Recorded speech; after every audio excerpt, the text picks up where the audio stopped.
Welcome, everyone. It is Tuesday, October 25th, and we're starting at 5:30 for the Curriculum and Policy Committee meeting of Portland Public Schools. Folks are hopping on. We've had a little bit of, I think, issue with some links, so I think we'll probably just get started and hopefully folks will trickle in. My name is Aura Russell-Better, and I'm the District 4 school board member and chairing this committee. Oh, right, and Sarah Lentz did let me know that she's able to listen in, but she's traveling, so won't be able to be on camera. So thank you, Member Lentz, for hopping on. So I wonder if we can even do the approval of minutes, Aaron, or do we need more folks to join to do that? No, I think we have quorum. I mean, we have four out of the five members. I think that's sufficient for committee. I don't know what I guess. Oh, 2 was sufficient. Is this Ben we're missing? I was thinking. Yep, okay. Yep. Ben. Mm-hmm. That's right. Okay. So let's just do that then. And if everybody had a chance to peek at the minutes from the September 27th meeting, we could get those approved. Would someone mind making a motion to approve the minutes? No. Seconded. Thanks, Sarah. Seconded by Sarah. All those in favor? Great. Okay. In favor. Sarah's in favor. And sorry, I didn't ask if anybody had any additions or issues, but please speak up if there's anything that was missing or needed to be amended. Looks like we're good. Okay, great. So minutes are all set. So I think I'll just say we have a pretty full agenda today, and I don't know if both Javier and Aaron might be queuing up some of the pieces on the agenda. I know we were going to get a follow-up to policy IMB, the teaching of controversial subjects, and then we had a number of policies that I think we need to take some steps as a committee to move forward to the full board. So I'll just go ahead and hand it over to Aaron, and I'm not sure if, Malia, you're getting started, so let me know how you want to proceed. Malia's going to walk us through the first 2 agenda items around the follow-up of the IMB, and then we wanted to bring forward the cell phone policy for a moment, and then the last 4 are somewhat businessy that, I'll walk through 3 of them, and then of just some kind of technical approvals to a few of these, and then Javier will speak to the last one around the purchasing. So that's kind of what we have on deck, but Malia, you want to?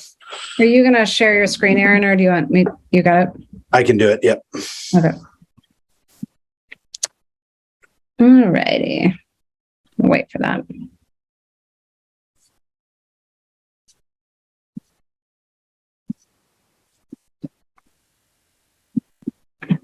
Okay. All right. Good evening, everybody. So we've connected a couple times on policy IMB, which is pertaining to teaching controversial and sensitive issues. So you can move it forward, Aaron. Just as a reminder, at the last meeting, we shared kind of where we were in the process of getting stakeholder feedback on the policy. So at that point, we'd met with the Family Parent Advisory Committee, the Family Engagement Specialist team, and we'd held a focus group of educators, as well as put out a feedback form for educators to contribute to if they couldn't attend the meeting. But we had not yet been able to meet with our student advisory, and so we wanted to do that before bringing forward revised language, and we have since been able to do that. So if you move it forward, Aaron. I'm not going to spend time on this slide. This is what we shared the last time we were together. These were the themes that were called from the parent and educator feedback. So I'm just kind of briefly showing them here that, largely it had to do with this idea that we need to frame and caveat the fact that not all people agree on what is a controversial or sensitive topic, that people wanted to use language that was more global about teaching in a developmentally appropriate way rather than just at high school.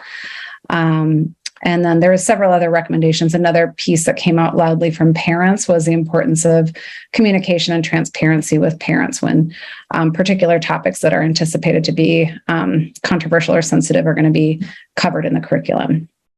So that was what we talked about last time. And then if you move it forward, Aaron, since then we got feedback from students, and I just, for transparency, pasted in the notes from the student feedback pretty directly, because I think it's helpful to just kind of see their voice and see how many times different things crop up in the feedback. So basically, in terms of things they liked about the policy as it stands, is just the idea that, you know, this first point, that wanting people to have an open mind, and kind of the emphasis on the scholarly work. So it's not just opinions, but facts. There was some oops, can you go back, Aaron?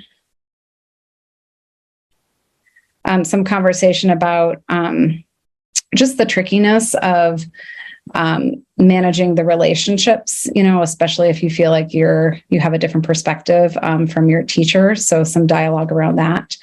And then I thought it was interesting that they talked about liking when teachers identify and express their own opinions.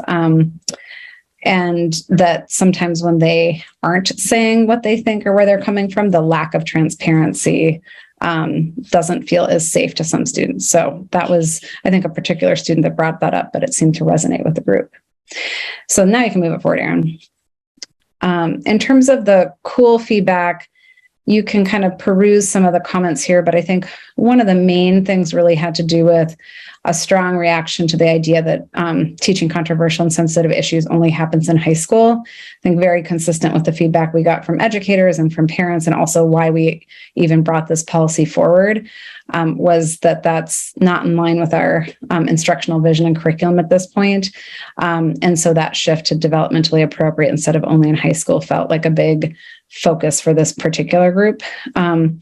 They also talked about the importance of being able to ensure multiple perspectives are welcome and emphasized, and then had some sort of reactions to some of the wording. 4C talks about the sort of for color and just some language that seemed odd and off to them, and that's come up with other educator groups as well. So they kind of honed in on that. So I'll just leave this up here for another minute so you can kind of peruse that. But those are the basic themes from all of these bullets.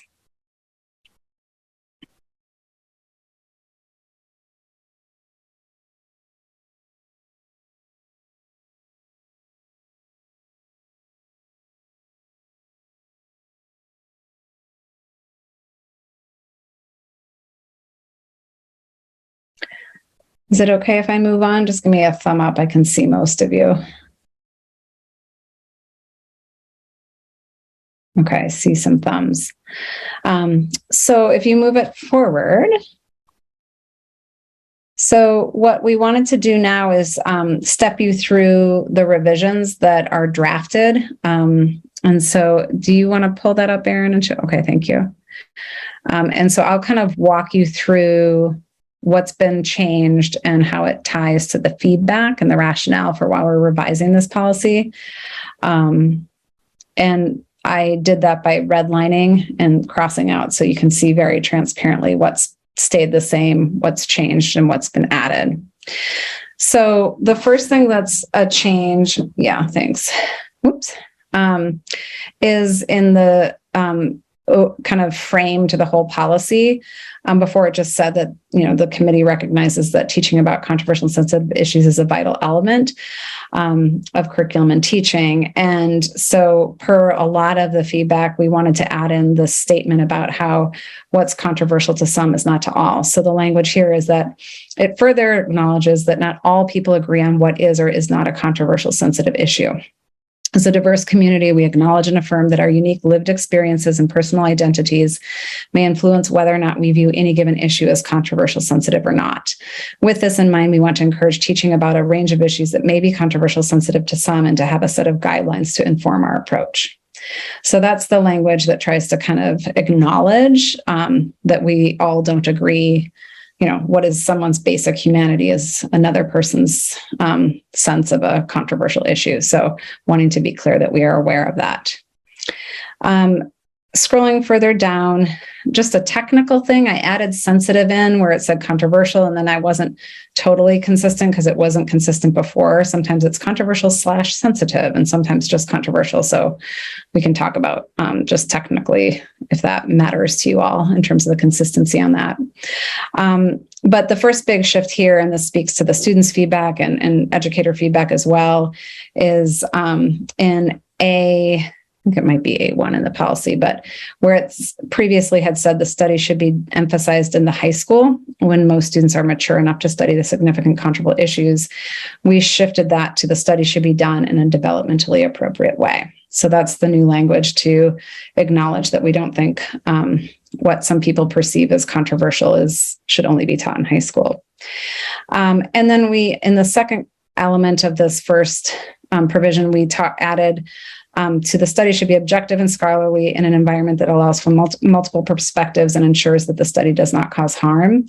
A huge theme of feedback from educators was kind of this grappling with the fact that it's super important to acknowledge and invite and encourage multiple perspectives, but that there are particular ways a teacher might facilitate that could cause harm to students in the classroom if done in a particular way. So examples people have talked about is, we've been explicit with educators that, there was a unit in an ELA curriculum that we were going to use, and then we realized this was in it, and we took it out, which was to literally have students kind of take on the perspective of a slave owner and argue for why why somebody would believe that's a good thing, which is deeply harmful to students in the class. And so that is like the example of what we mean by we don't want to encourage the sort of notion of multiple perspectives that results in that kind of a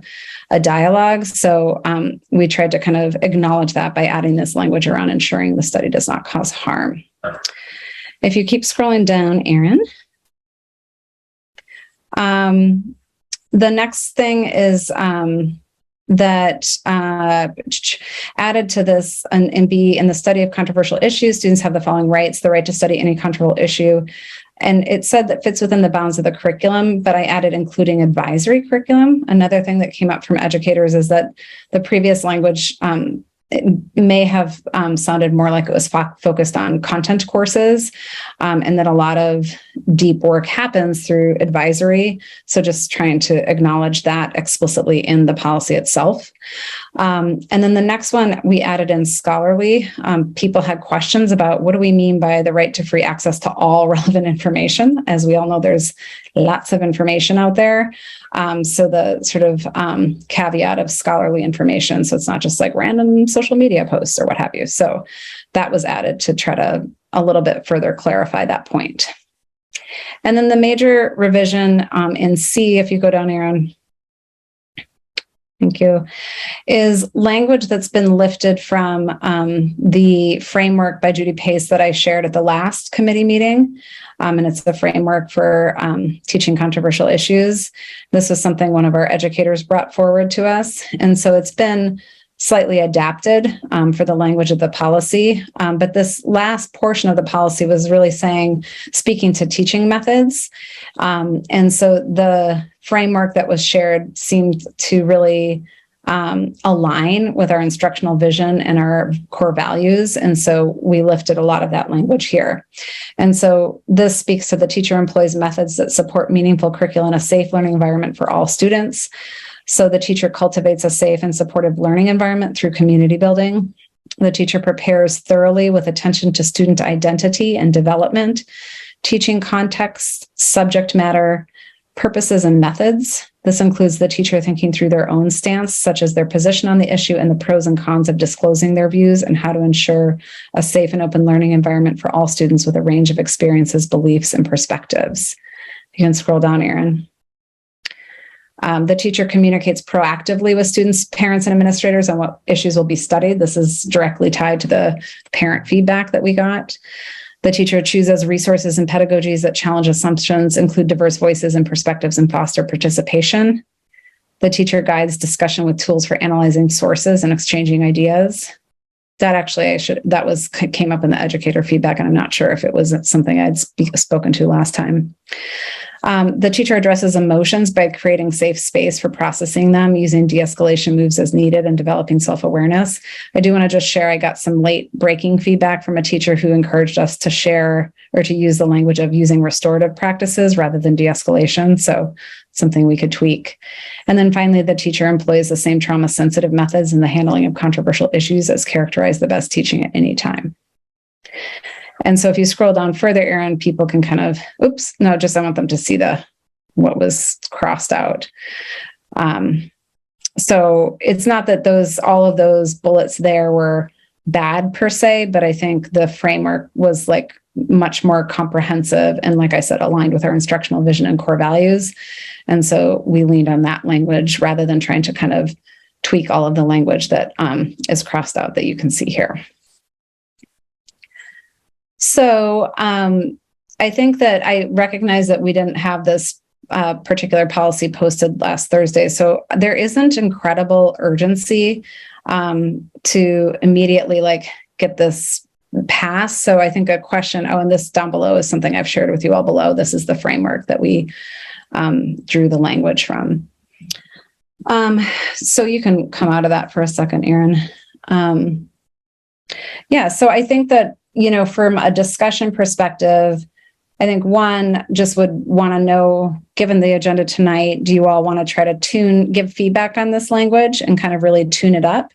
Or would you rather, now that you've gotten that overview, kind of marinate on it and come back in our next month meeting to give specific feedback and try to really get it shaped up?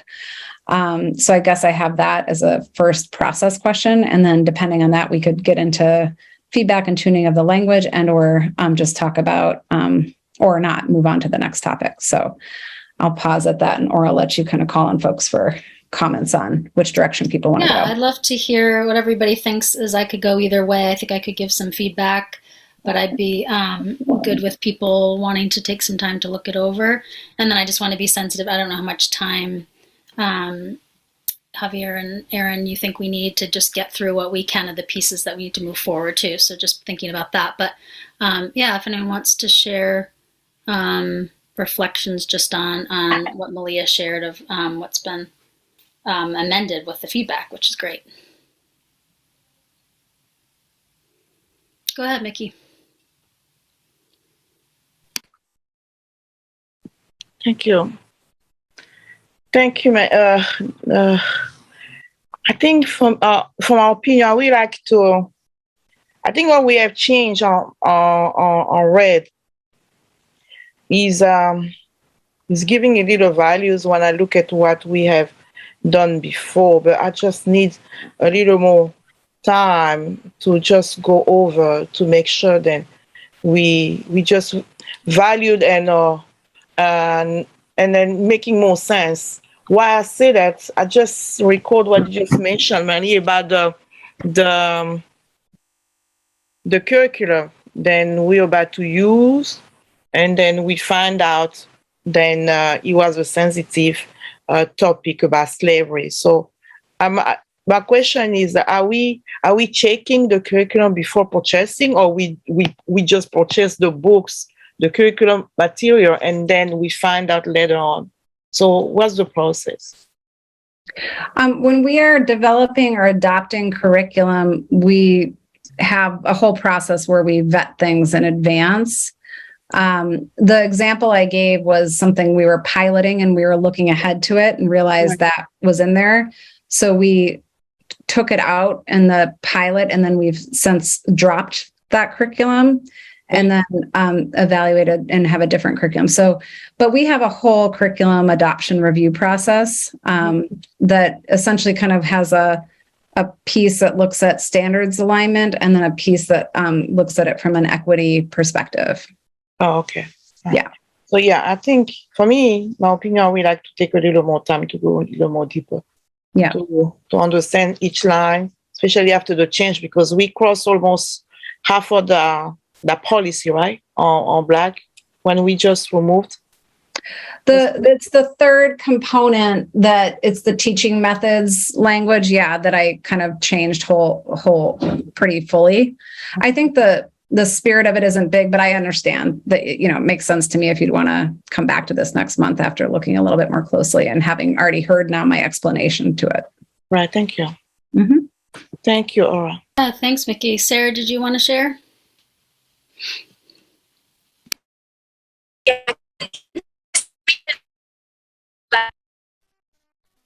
We can't hear you, Sarah.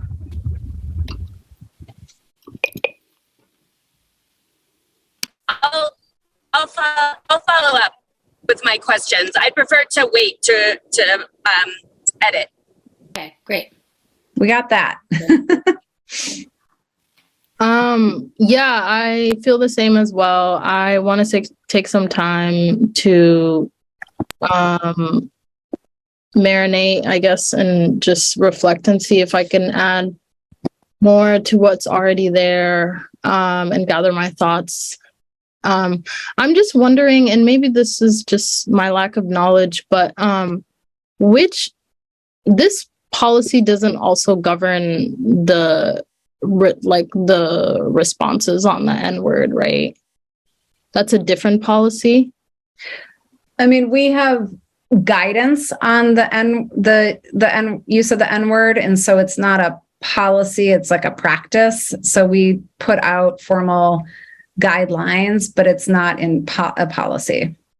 Not a board policy, if that makes sense. Okay, is that something we could think about including in this policy? Or is that like out of scope? I think it might be a little bit different. I mean, I think maybe, especially if we're going to come back to this, we can all think about that a little bit, Nyla.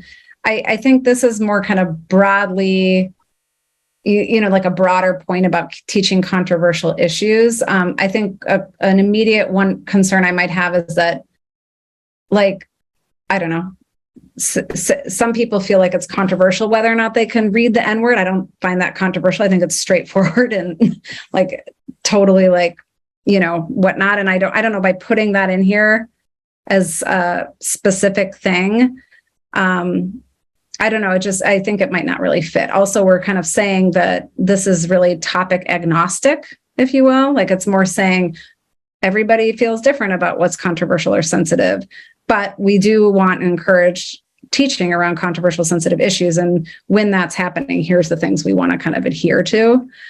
So I think it's probably better to keep this more general about that, is my initial reaction. But happy to think about it more too. Yeah, I mean, I think it would be good because it does come up in, I guess, different subject areas, and it could come up in like books, like discussions, or like movies. I know some people still do like documentaries or like historical movies and things like that.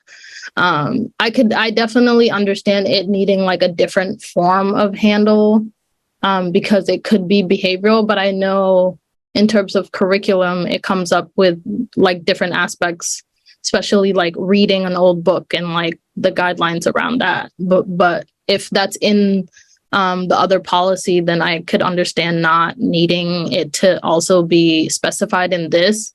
But I guess I'm speaking more about when it's like written in a book and like the guidelines about that. And maybe that's something that that we can think about or like try to brainstorm on. But that's kind of where I was coming from. Yeah, I mean, maybe a next step could be that we could add to the notes our guidelines on that, because that's exactly what our guidelines and training have spoken to. I don't know if you've seen that, but we've got like documented guidelines. We did a video, so everybody had. Yes, I saw that video. Can you send me the guidelines? Would that be possible? Yeah, I can do that. Yeah. Yeah, those were my questions. I'm definitely happy to take time. Okay. It sounds like we're pretty much in agreement there. Sarah, were you still wanting to say something, or your hand might just still be up from before? I'm going to assume. not a different question. So, okay. I think she was, me too, please. I Okay. assume it's around the inward guidance. Great. So then it sounds like just us taking some time before the next meeting to look over the revisions and have a a deeper conversation when we've had some time to look it over and give feedback, and then have that on our agenda for next month.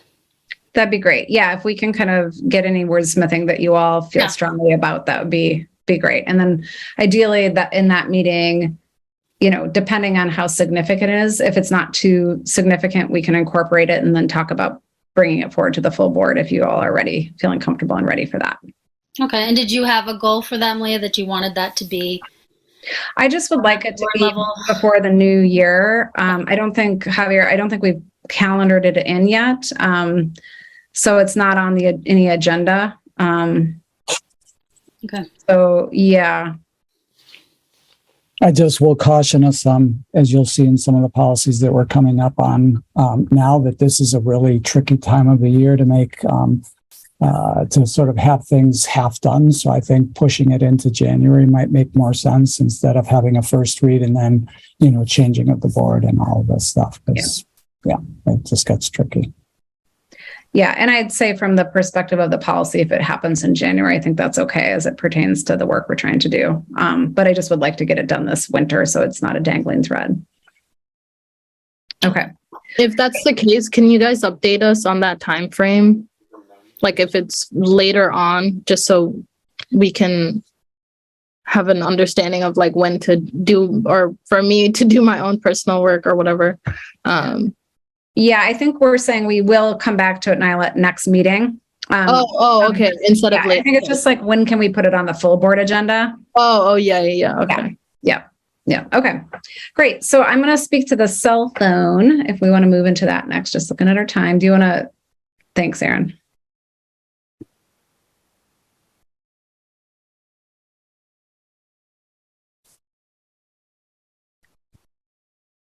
All right. So, we wanted to bring forward the cell phone policy and talk about some revisions that we'd like to propose and advocate for to the policy as it's written. So if you want to move forward, Aaron, I'll frame this up, but both Aaron and I have a lot of context here, so I know he's going to jump in as well. But basically, JFCK speaks to how the board recognizes that many students possess cellular telephones and other electronic devices, and says they may not be used in any manner that disrupts the educational process, is illegal, or violates policies or school rules. The schools are not responsible for damage, loss, or theft. And the superintendent is authorized to develop any school rules necessary to implement the policy. And then in board docs, and then kind of linked there as well, is the full policy.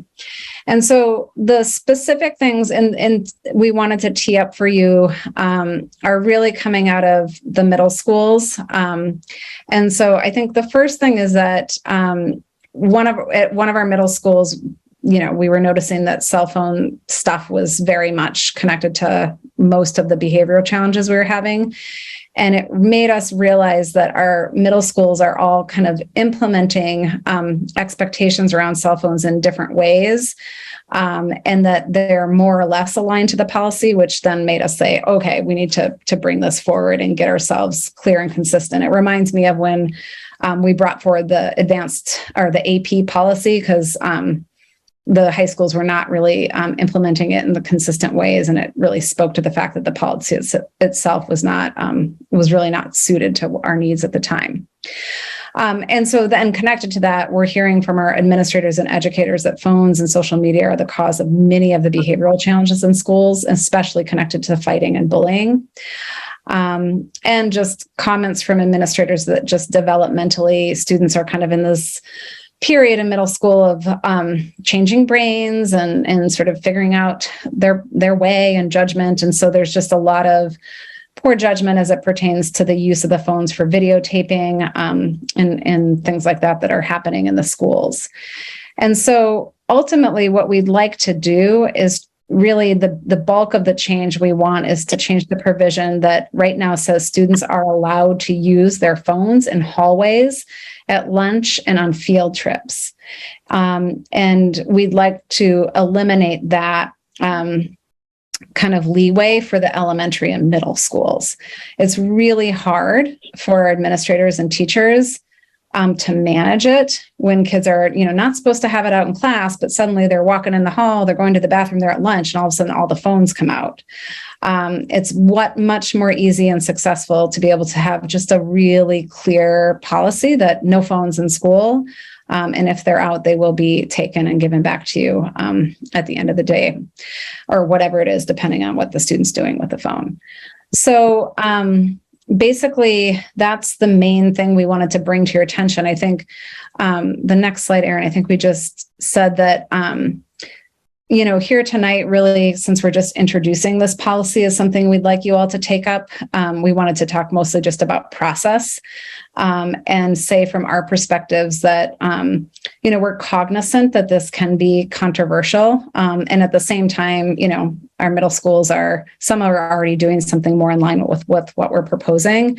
And so we would love to be able to move this more swiftly in order to set up all three of our middle schools for success with this, because it is a current pain point as it relates to their ability to really be creating a safe and equitable environment at the school. And so, our curiosity is just kind of for your initial reactions to this and just what level of process and stakeholder input you all would want. Well, one, if you're willing to take it up, and then two, what kind of process you think we need to put around it, knowing that we're having this challenge right now. So Erin, anything else you'd add before we just get into discussion about that? No, I think you've kind of covered it. I mean, I think, there's a desire for consistency and uniformity across the middle schools. And I think, to the point of the proposed change Malia named, I think the support, just to address Sarah's question, in terms of capacity to enforce, it's already kind of happening. It would make it, I think, it would be a supportive measure for staff to have that level of clarity and consistency. So I don't think it would add to the burden. I think, it's always a challenge in those moments, but would help to have kind of the clarity from the policy level to support that. Yeah, that's why it's hard for teachers, because, it's not just straightforward and clear. The phones aren't out. So it creates a lot more burden for them. I'll just say I'm in support of trying to move it through swiftly, but I want to hear other people's concerns or desire for engagement. But I guess I just personally see having a middle schooler and just that lack of uniformity seems like that'd be really difficult for staff to be managing the phones coming out and putting them back in. Just sounds like a setup for a lot of stress, and we know there are huge distractions. I do have a couple questions, but that's just I just want to hear kind of people's general thoughts maybe before we do that.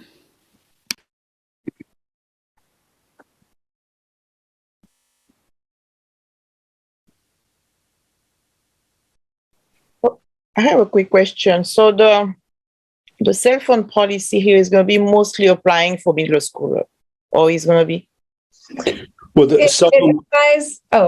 it speaks to everybody, but this particular change we want to make for elementary and middle. So we want to call out that where right now it speaks to this being able to use it in the hallway and lunch and stuff, that it would have language that says, that's only pertaining to high school students, but that for elementary and middle school, that would not pertain. We get clean language about it, but it's an overall policy, Mickey, but the particular change we want to make is specific language that addresses elementary and middle.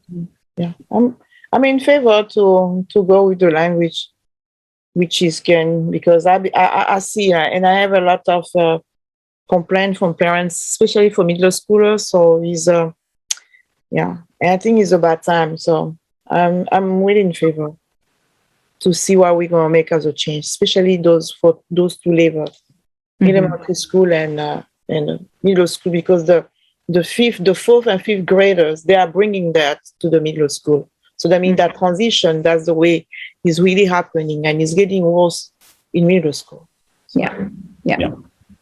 And I think Sarah asked the question, can you speak to what's happening now in middle schools? And again, just referring back to one of the reasons, as Malia named, of bringing it forward is both, King and Moore essentially are in practice have communicated this expectation, and this kind of surfaced when the new leadership at Lincoln was coming forward, and we were trying to align around it, and so recognized, just the inconsistency and the rationale. Lincoln was wanting to also be on the same page, in terms of supporting things, and and then we recognized we were out of step with the language of the policy because it doesn't differentiate by grade span. It's a common expectation for all right now, and that feels inconsistent with the needs of our students and needs of our schools. So, And I think, I don't know, Sarah, if you're also asking in terms of what's happening, I think kids are, they're just taking them out a lot. So it's like this constant thing to put them back. They're videotaping things that are where they don't have permission from either teachers or peers to do that.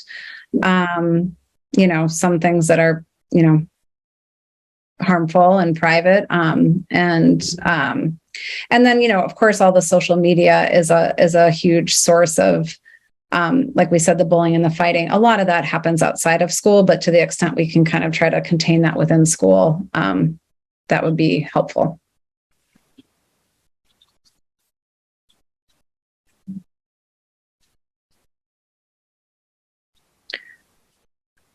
Are the websites, are like the social media apps like still strictly blocked by Portland Public Schools? I mean, on our network, but just the cell phones are accessing beyond our network. So we certainly have filtering and, limitations when things are coming through our, Wi-Fi, but, they're able to access that. Most of the kids' phones aren't on our Wi-Fi, It's on their cellular data. Yeah. Okay. And so the only other areas or times they would be allowed to use their devices for only prohibited reasons are at lunch and during school activities. So we're saying for elementary and middle, they would not be able to do that, that essentially when you come to school, the phone's out of sight. That's the change we want to make. We aren't proposing that change for high school, but we are proposing it for elementary and middle school. And there will be a stipulation in there like there is now that just, I think, will speak to the fact that there might be instances where, it's appropriate and they need to reach a parent that way and it's best and they have teacher permission, but those would be sort of with all those caveats in place. But the idea that you can go to the cafeteria as a sixth grader and whip out your phone and all that this would say no phones until during the school day. Okay. So how, I know, well, I guess this is like a very specific perspective, but I know a lot of like 6th, 7th, and 8th graders are like the oldest in their family, or a lot of times are responsible for like their other siblings, or like to be responsible when their parents call. I guess how would that be addressed if like they need to have their phone on them for safety reasons? I mean, I think partly our question is like, what's the process? Because I think that's the main issue that I've heard surface when people talk about this. So, I think we'd have to speak to that in the language. I think parents can always call the school. So I think in this language change, it would be something where that would be potentially a shift for families to call the school rather than the cell phone if they're expecting to reach their student in the middle of the instructional day. What if they don't speak English and they have to need access to their child, and their child is the only one that can like translate or be able to speak to that parent? Mm-hmm. I mean, I don't know. I think that's what we have to talk through and think about in terms of how easy or not easy is it to call the school and get the language interpretation. And I just want to emphasize a little, and I think the part of the education process for that policy need to be applied. I mean, we need to inform parents, and I think to educate parents also what's going to happen is a key measure when they understand, even though they don't speak English, they need to know exactly where they need to go if they have to use the multilingual office so they can access. So I mean, we need to add the education pieces before we just put that policy in place, because it's going to be like Nat said, it's going to be a big chaos, because some of the families, they really depend on that translation from some of the older siblings. So we just need to make sure that we're putting the translation and education and the message, especially the good communication to those families. Then that's exactly what the policy is about, and what's the other steps they can make in case they need to reach out their child in the middle of the instruction day. Can I just clarify regarding that point? Nyla brings up so the King and Lyman Moore policies that are more in line. I mean, and I've just gotten some communication to that parents got. Like, I think just reinforcing that this is what's going on with is that new this school year, or really just kind of saying we're reinforcing this is what we're doing, just for me to understand the time frame of those two schools having that policy. Like, it has been their practice for multiple years, so it's not new this year. Okay. And I'll just, go ahead. I was just going to, and follow up to that, just to Nad's point, do you think, are you hearing that schools are getting any feedback in those, I mean, in those two schools, that there are issues with parents saying, I can't communicate with my kids? So just to understand it, because if we're focusing on making this change to make it Lincoln in line with the schools that already are following this policy, I'm just trying to, so you're not hearing that feedback. Well, I think just getting parent, I do think some kind of parent engagement, like Mickey said, and maybe getting multilingual, somehow giving feedback about that piece, about how do families access communication in this case, if that is a restriction. But it doesn't seem like it would be a change for those two schools if that's been the norm, that's been enforced. But I just want to be clear that we're also asking to change this policy so that the practice at those two schools conforms with the policy as it's currently written, because it does not. So what they're doing in practice in the policy, you're saying, is not? What they're doing in practice is not consistent with the policy. But what, I don't know about King, but just from my experience, that more what has been communicated. So is what being communicated new, just saying we are really starting to enforce this? Is that the new part? No, the new part is it's to have the policy reflect what Lyman Moore and King are already doing, and Lincoln, in wanting to make this shift. And that's successful and much more successful at those two schools. So we're looking and saying, Lincoln, you should do that, and realizing this is not consistent with the policy language. And so noting that and saying, let's change the policy to reflect what's working more successfully, and then enable Lincoln to come into line with that and ensure that King and Moore are in line with the policy from the board. So I'm just wondering, Nyla, do you feel like some specific request from us about engagement with families, with multilingual, like, is there something that you think would address or get us to a place where you feel like you're... Well, I personally think there should be some compromise, and that's going to bring that up, or some like area time where they should have access. I mean, I think it also goes on to, I mean, I definitely don't want to question Portland Public Schools' access to parents, but I think there's still a lot of barriers to translation. There's still a lot of barriers to access. I mean, my niece and nephews are still the first point of communication for their parents. Their parents aren't calling the school to get access to them, they're calling them. So I think like that's still a huge culture for a lot of parents, especially a lot of the newer parents. And I think they're probably, I mean, maybe I'm not familiar with like the recent shift in educating parents, but the like community of parents that I'm around, I don't think are interacting with the school system to where they're calling the school to figure out how to engage with like how to find out things about their kids. Like they're just going directly to their children, which are still in middle school. So I think there's a lot to be said about that, or that can really shift the way they do things in their own independent homes.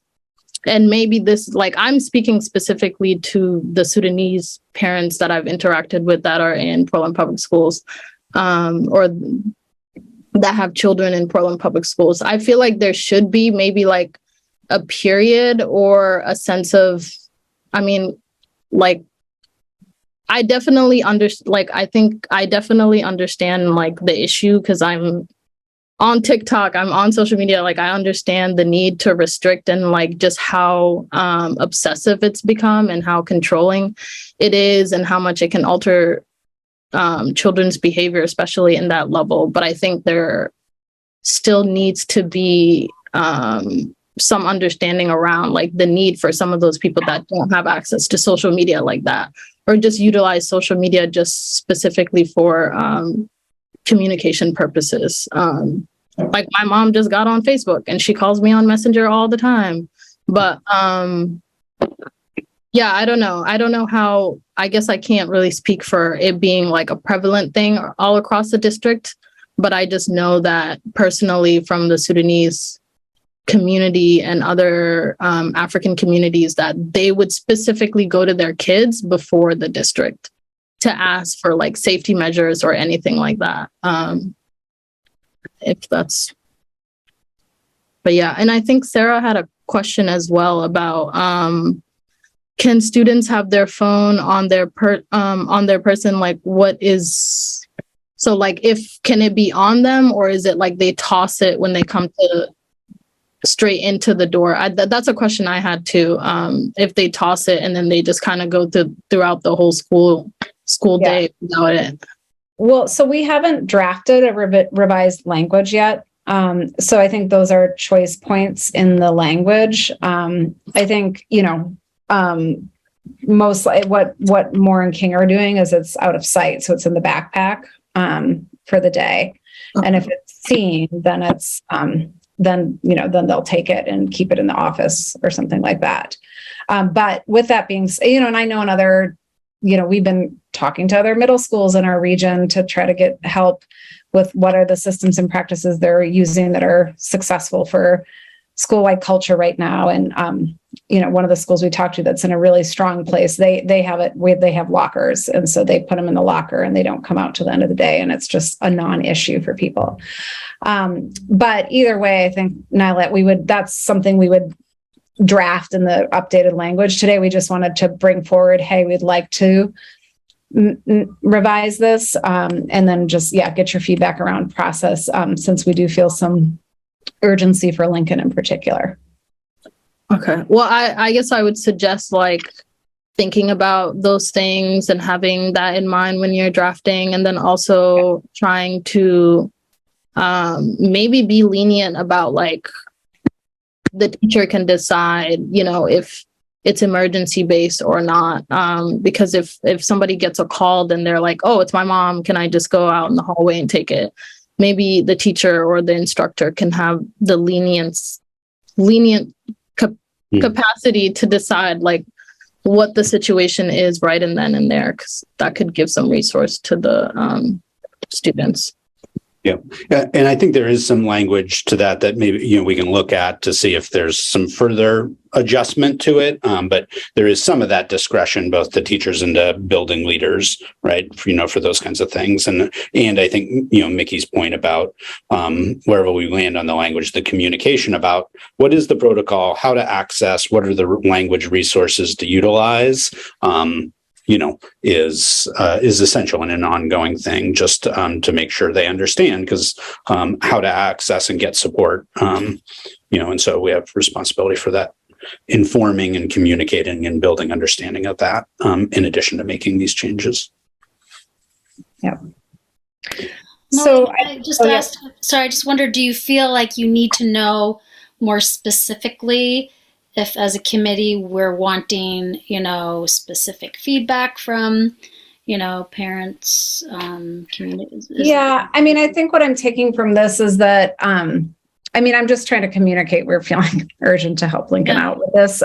So I think my goal, like policy IMB, we kind of framed it up. We came back for a process check. I shared the revisions. We're going to take 4 meetings to kind of get ourselves to feel ready to then bring something forward to the full board, which will have a first read and a second read, right? So it's like 6 meetings to get that revised, which is perfectly fine. I think in this case, we're just trying to say if there's a way for us to get appropriate feedback, but do it in an efficient way, that would be helpful. And so what I'm hearing from this conversation is that we definitely want feedback from families. So I think we can put it on the family advisory. We'll bring it to multilingual team, to their team meeting.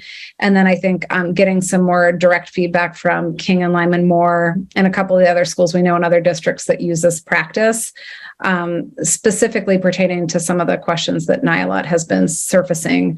I think we could collect that input and then maybe come back to the next meeting with a revision and with that feedback, and in the hopes that we could maybe tune it up right there and be ready to advance it to the full board right after that meeting. Does that make sense? For our next meeting, Malia. Yeah, that we do that work and be ready to roll with the goal that you all are like giving us feedback and we're like, great, ready to send it up to the full board for first read. Sounds good.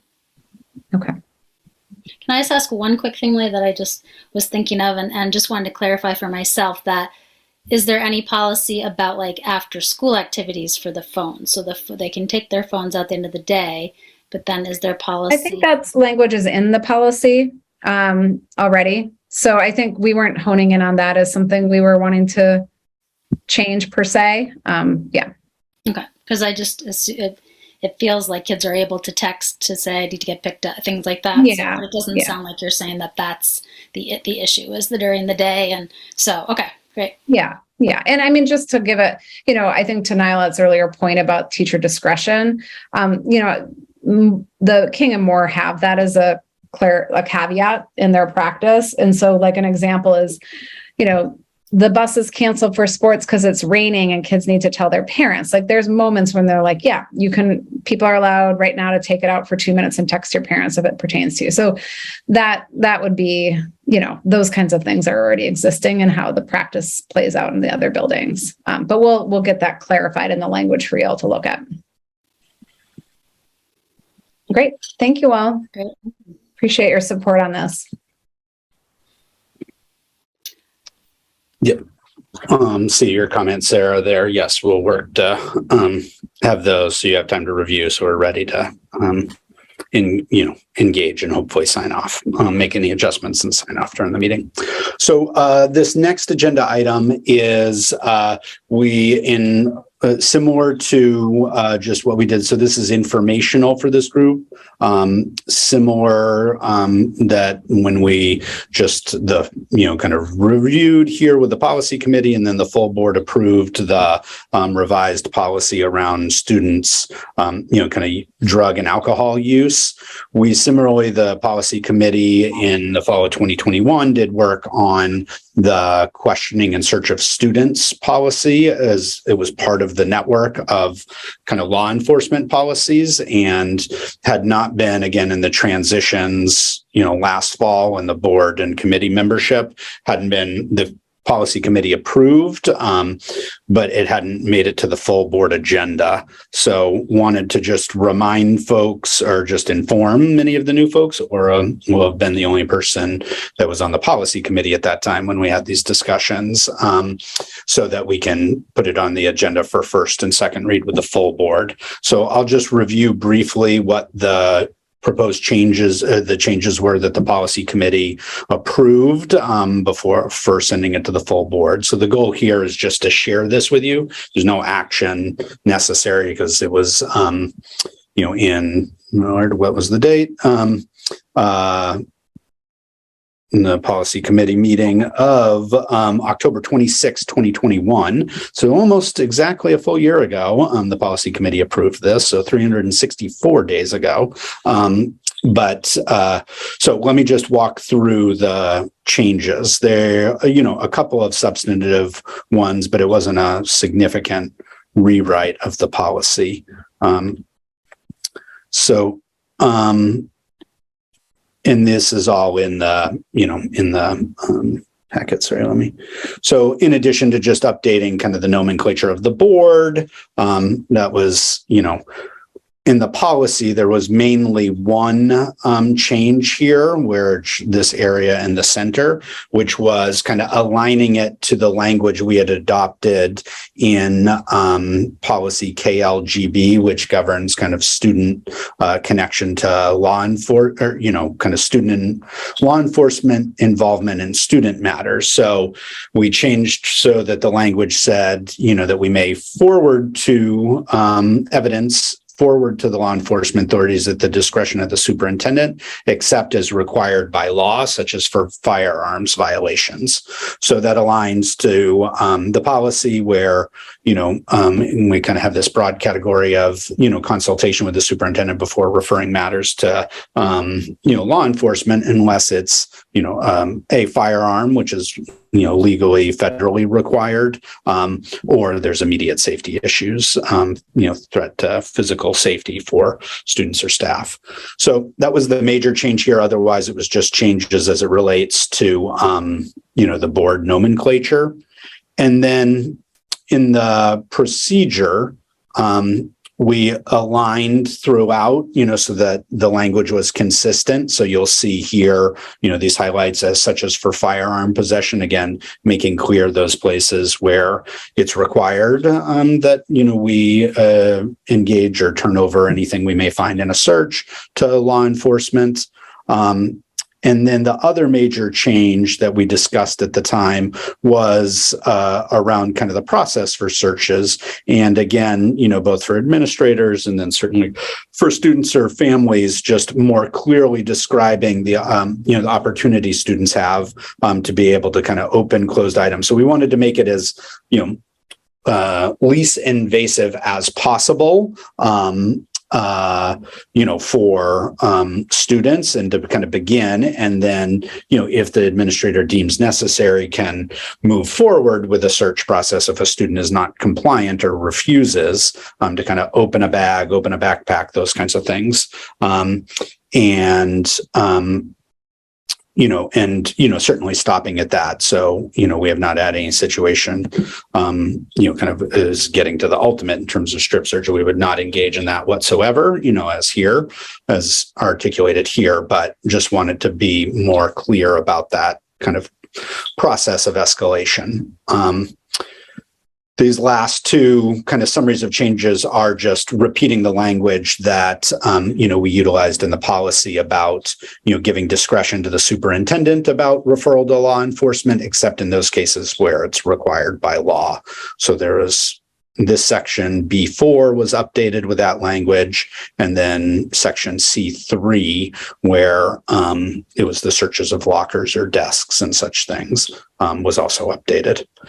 So those were the primary, really the only search changes. So, and those were approved again last fall by the policy committee. So we want to put them on the agenda for full board approval at the coming November board meetings.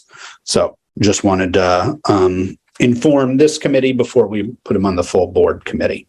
So happy to take any quick questions on those, but the intent here was just to review the proposed changes that we'd like to bring forward to the full board that the committee had already approved. And we'll be doing a workshop on this at Tuesday's meeting.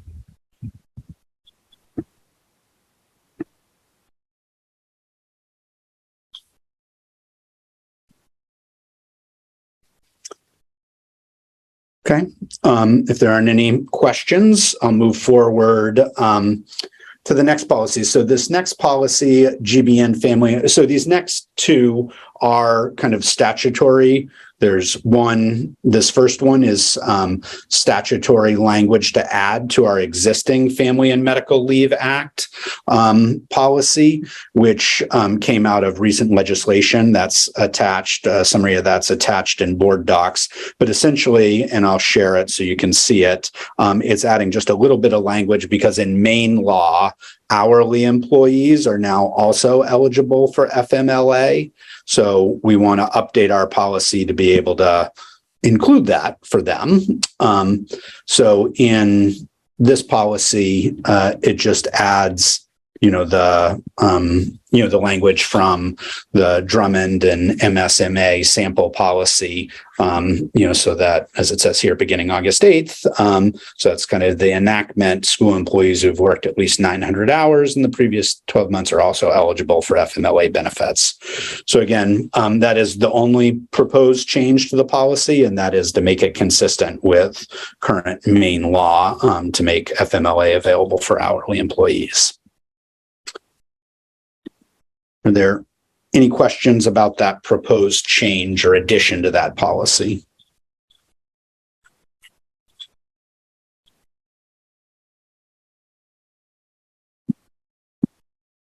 Okay, thanks, Sarah. So I think if no questions on that, I would love to have the committee, kind of approve that proposed change so we could add that to this kind of November slate. We have a few of these, just kind of policy work we're trying to advance and get cleaned up. So if folks are... So nobody had any questions, right? Or concerns about it? So you just need us to vote on that, Aaron, to move it forward? Yep. Would someone like to have a motion for moving this policy forward?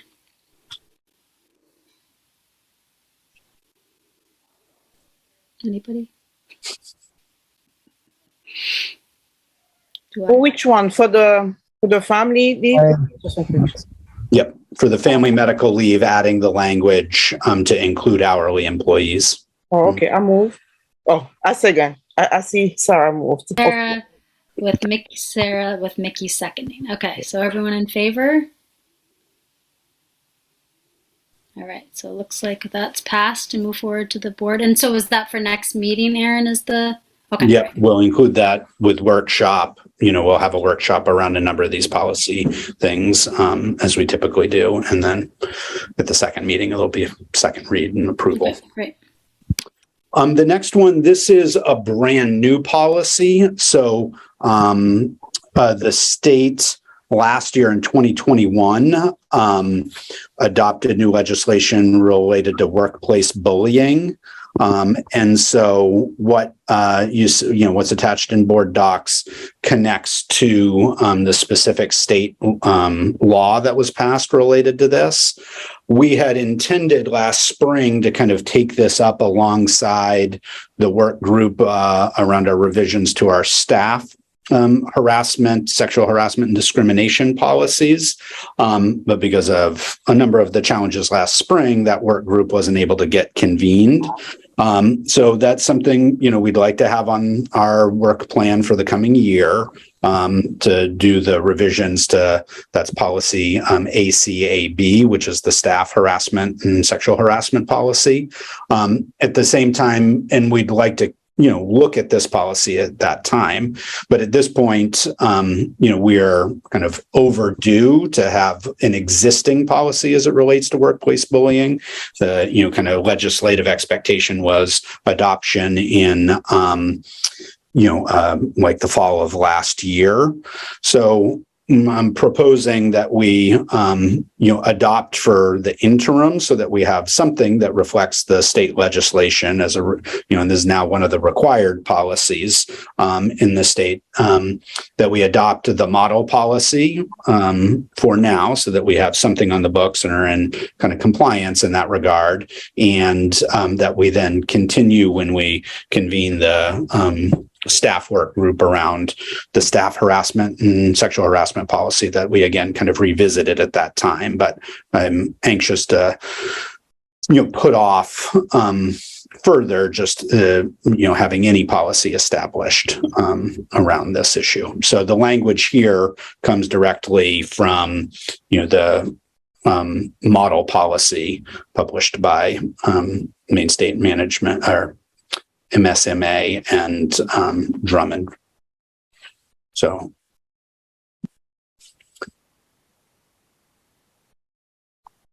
Can you just revisit, Aaron, what you said within this year, but were you hoping to have a time frame for our development and completion of our harassment policy? Well, I'm thinking about, we're closing the end of the board year and about to, launch the next board year, right? November is the end of the board year. And so as we look forward to kind of the work plan for, this committee and the new board calendar year. So that's December through November,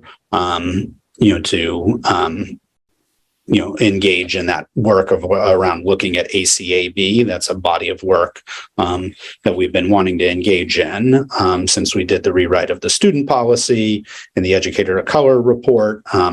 It's just for a number of the issues, has been hard to kind of stand up that work group to look at that. So, but I think we're optimistic with our, kind of new diversity, equity, and belonging team to be able to kind of take that up. And we would kind of look at the workplace bullying policy kind of alongside that in somewhat of the same way we did when we revised the sexual harassment or the student harassment policy. We were cognizant of the bullying policy. So there's kind of like at the student level, there are kind of companion policies. So this is kind of establishing that at the staff level.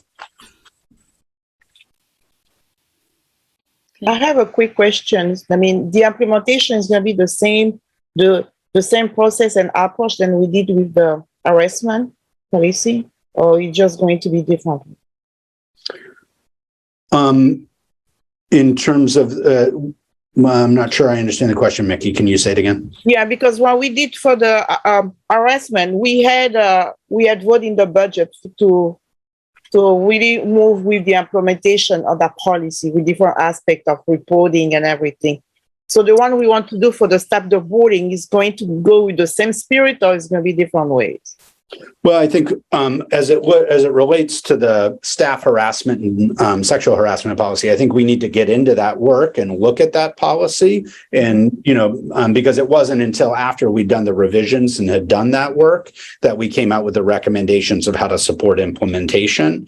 So I would say we need to do the kind of engagement and revision work around the staff harassment and discrimination policy to help inform what potentially is needed, in terms of resources or support for implementation on the staff side. Okay, great. And also on that note, I also think it's important to remember that we did have staff resources in our HR department to handle staff complaints and things along those lines. Yeah. But that resource was also used for student complaints. And so what we did is we brought forward a different role, the ombudsperson, which is now the student equity coordinator, to be able to break those out. So we do have some resources in place for handling our current policy for staff harassment, sexual harassment, and discrimination. We just don't, we need to revisit that policy again, as Aaron explained, in light of, what we learned in doing the student harassment, sexual harassment, and discrimination policy. So we're not, that's ACAB. That's, not up for discussion here today. That's a body of work, that we need to kind of launch and engage. That here today, what, we're proposing is the adoption of kind of the model policy for workplace bullying, so that we have this required policy on the books moving forward, and we can revisit this policy, through that work group as needed to make sure, if there are any adjustments that would need to be made. But the policy was intended to be in effect as of October 2021. And we thought we would be able to address it, last spring, but for all the reasons, that were challenging to move implementation of that kind of work, we haven't been able to do that. So the hope was to be able to just adopt the model policy now as an interim step while we do the deeper work in the coming year or in the coming calendar year. So Aaron or Javier, can you clarify process for if we move this forward, what happens at the board level with this? So if we move this forward, it is going to the board for a first read on November 1st, along with the other policies that we've just talked about. We'll have a workshop on those and, hopefully be in a position to adopt them on November 15th. If this particular policy, the workplace bullying one, we're committed to revisiting it next year when we revisit the harassment, sexual harassment, and discrimination of staff policy, because they're related. So we want to be able to look and make sure that they're, consistent. And we're just basically adopting the model policy without giving it a ton of thought. We know that it'll put us in compliance, but that's the stuff that we will, if you guys pass it today, we will bring it to the board on Tuesday. We will have a workshop, look at the policy itself so that people are familiar with it before they adopt it, and then hopefully adopt it with the understanding that it'll be revisited in the context of the other policy. And again, just to be clear, different than like the Family Medical Leave Act, where we do have an existing policy on the books and we were just amending it. Currently, this is not a policy that exists in our policy book, right? And it's now a required policy based on the legislation from the state. So that's why we're advancing it in this way at this time. And we're, again, not to belabor the point, but we're a year behind schedule in doing that.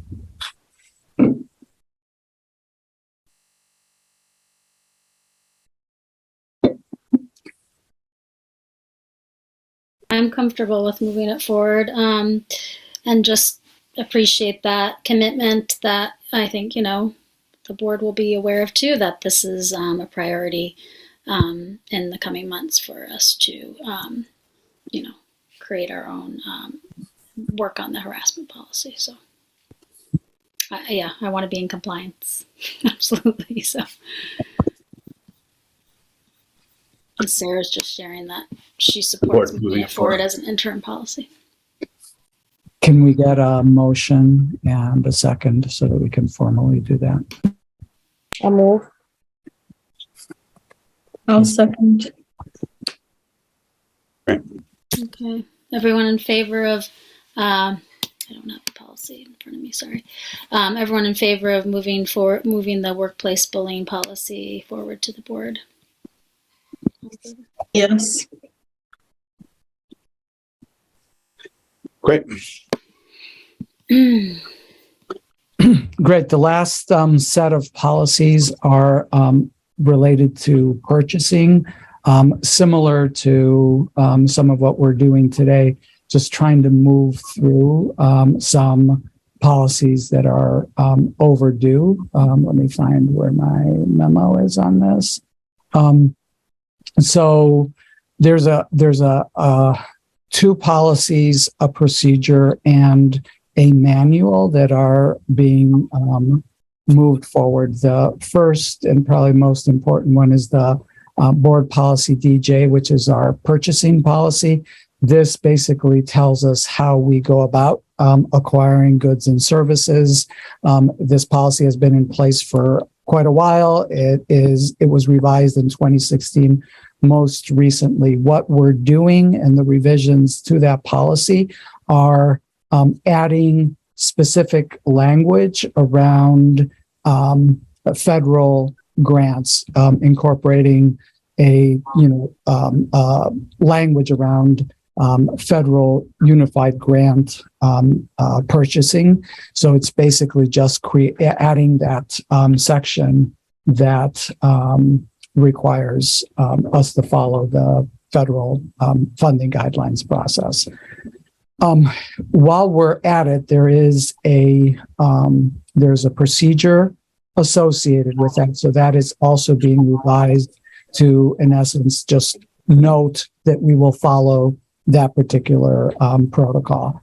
And then there is an internal manual that has already been adopted. And so that is noted in the policy that we adopted that manual.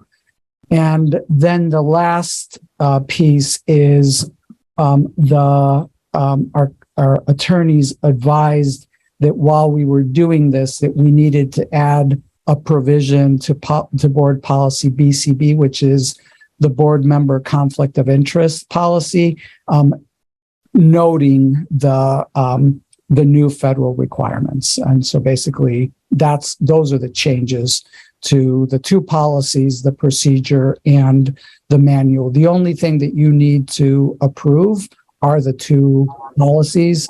The procedures are, administrative guidelines, and the whatever we call it, the manual is already, has already been implemented.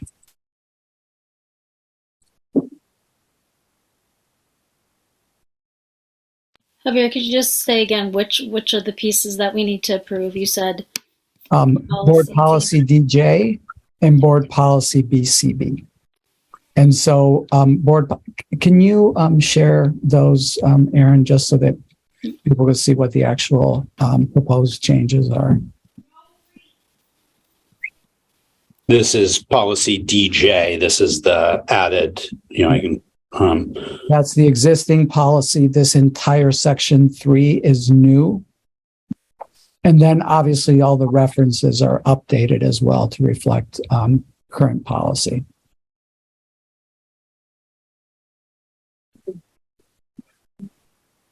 And then, well, let me know when I can show there's just a brief line in BCB, the board member conflict of interest policy that references the federal funding.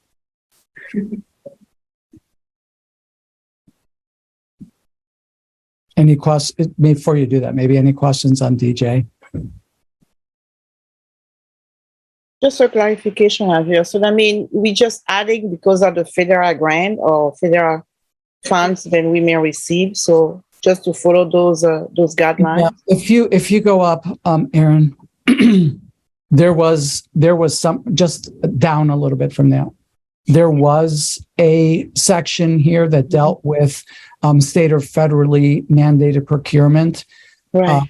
and our attorneys suggested that we add an entire section, the one that is redlined below, that deals specifically with federal guidance. And that's a requirement brought on by the implementation at the federal level of the uniform grant guidance.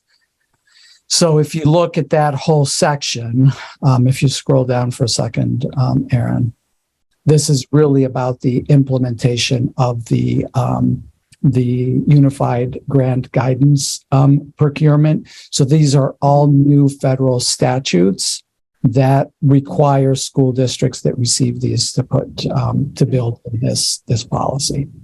Right. We have to follow it regardless, but it's not in our current policy. Okay. Thank you. And then go ahead to the board conflict of interest then, Aaron. It's just adding that when a board member participates in the selection of something that is funded with federal funds, that will comply with those requirements that we just reviewed in the other policy.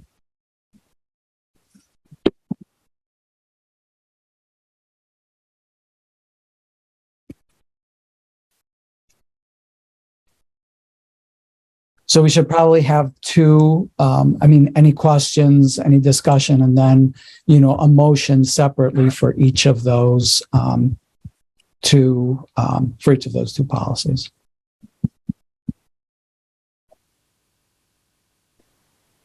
So I don't know if you have any questions or comments about policy DJ, which is the procurement policy, where we're adding that section around federal, the implementation of the federal unified grant guidance. I don't have any questions. It seems pretty straightforward if it's coming from the award, the federal, yeah. Seems like something we have to do, so. Okay, so it's BCB and DJ. We should. Let's start with DJ. And, Okay. you know, if we can get a motion for that and we'll move it. All right. Would someone make a motion for us to move forward with DJ? I will make a motion. Second. Seconded by Mickey. Moving forward with policy DJ. We've got Oh, sorry. Sarah. Okay, that's unanimous, so that's passed. And then back to policy BCB. Would anyone like to make a motion? Can I just ask a question? The one we're voting now, the one we're making the motion to vote on that, that's for the board, right? Those go to the board, yes. All right. So I'll move.